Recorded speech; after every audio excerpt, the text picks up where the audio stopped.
پنجابي یو نو دا زمونږ دشمن ده، هغه زمونږ دوست ده. الله پاک د دې دوستۍ نه موږ نه منې کوي، بلکې الله دا دوستي خوښوي. ان الله يحب المقسطين. نحمده ونصلي على رسوله الكريم. اما بعد، اعوذ بالله من الشيطان الرجيم. بسم الله الرحمن الرحيم. ان المنافقين في الدرك الاسفل من النار ولن تجد لهم نصيرا. صدق الله العظيم. محترم مسلمانانو، زه غواړم چې 2 منټه د تاسې ضایع کړم او 2 منټه تقریر درته وکړم په باره د یو منافق. ما دا تقریر نه وخت خو 2-3 وارې لایف ویډیو کې راغی او ډېرې ګنده خبرې کړې دي. د هغه وجې نه د دې منافق له وجې نه به زه تاسو ته یو 2-3 خبرې وکړم. دا منافق وایي دا کاري عیسائی ممدودي دا وایي کنه چې د انډیا دا فوز دې ته موږ جنت غواړو او دا اصل مجاهدین دي. یو دا خبره ده. بله دا خبره ده کنه چې جنت کې حر انتظار موږ ته کوي. طالبان هسې سپوږن دي، طالبانو ته انتظار کوي. دا خبره کړې ده.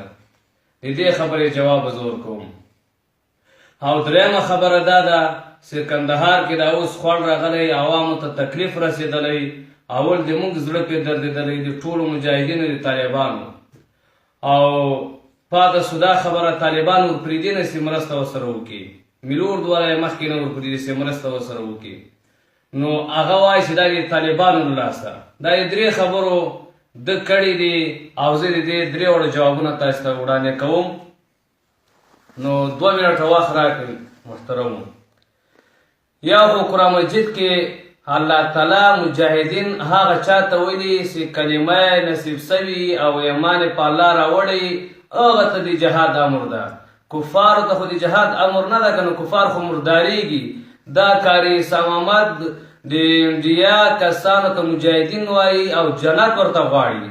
خدا پاک دې ته جنت فردوس ورکړي او دا مجاهدین دي او دا خدای پاک کامیاب کړي. نو خدای پاک هغو ته کفار ویلي، اصلي مشرکین هندوان دي او دای مجاهد ورته وایي. خبره پوه شوې؟ دغه دنه غټ منافق نسته. الله تعالی فرمایي ان المنافقین فی الدرک الاسفل من النار.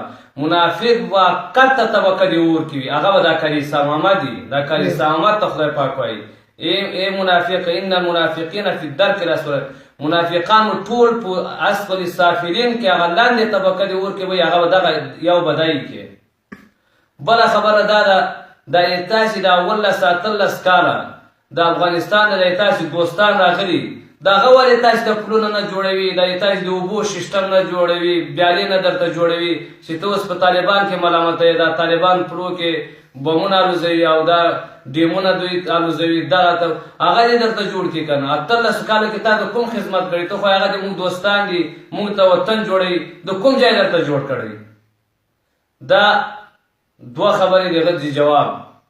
درېیمه خبره دی وایي چې طالبانو دا ناته وکړې ده چې موږ ته حر انتظار په جنت کې فدایانو پورې خاندي، فدایانو ته بد رد وایي. د هلمند کې ماشاءالله ډېر ښه کار وکړو، 300 نفره مردار کړي دي. دغه زور ورکوي چې دا یې ولې مردار کړل. نو بیا د هغه پسې نن دا لایف ما د هغه وکاته ویلي وایي دا پسکن طالبان د حیبتي ځناوران دغه نعت ولې چې حر موږ ته انتظار په جنت کې کوي. وایي طالبانو ته به چېرته انتظار کوي، موږ ته ولې انتظار نه کوي؟ موږ په رقم پاک بین ادمان ځان ښیي.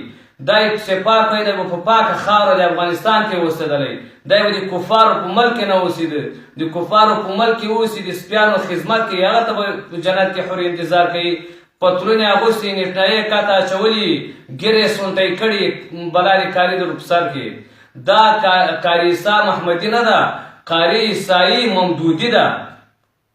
محترمو د ما دغه خبرې نور هم زیاتې په زړه کې دي، خو د تاسې دا ټیم نه ضایع کوم او دا نشر کوي چې دې مشرک او ممدودي ته ورسېږي. دی دومره چالاک چې د ده په رقم ډېر خلک دي چې فیسبوک کې راځي بد رد طالبانو ته وایي، هغه وایي. خو هغه پسې زه نه خبرې نه کوم. دی خو ځان داسې پوهه کوي، ځان ته کاري وایي. خدای پاک ته هم داسې غږېږي، خدای پاک ته هم دې چالاکه غږېږي. تا په هغو کې مې خدمت کې مې دا رقم خبرې کړي دي. بیا خدای پاک دا رقم خبرې نه شي کولی. یک کاري صاحب ممدودي اے ممدوده خدای پاک به درته وایي اخسئوا فیها ولا تکلمون چغه سما سره خبرې مه کوه. خدای پاک به تاسو ته دا شوي ته خدای پاک نه ځان نسې خلاصولی په دې خبرو باندې. غټ منافق شیطان ابلیس او ته داسې خپل وطن ته راسې خپل وطن خلکو خدمت وکړه بیا موږ تا ومنو. ته په لندن کې ناستې پوهېږې چې د طالب لاس بل چا لاس نه راته رسېږي همدلته به ډوزې دې ولې ډوزې انسان دغه راکمې لګوي تا د دماغ بش راسېده. محترم مسلمانانو دما دا ویډیو نشر کوي چې ده ته وړاندې ورسېږي او نورو خلکو ته هم ورسېږي. والسلام.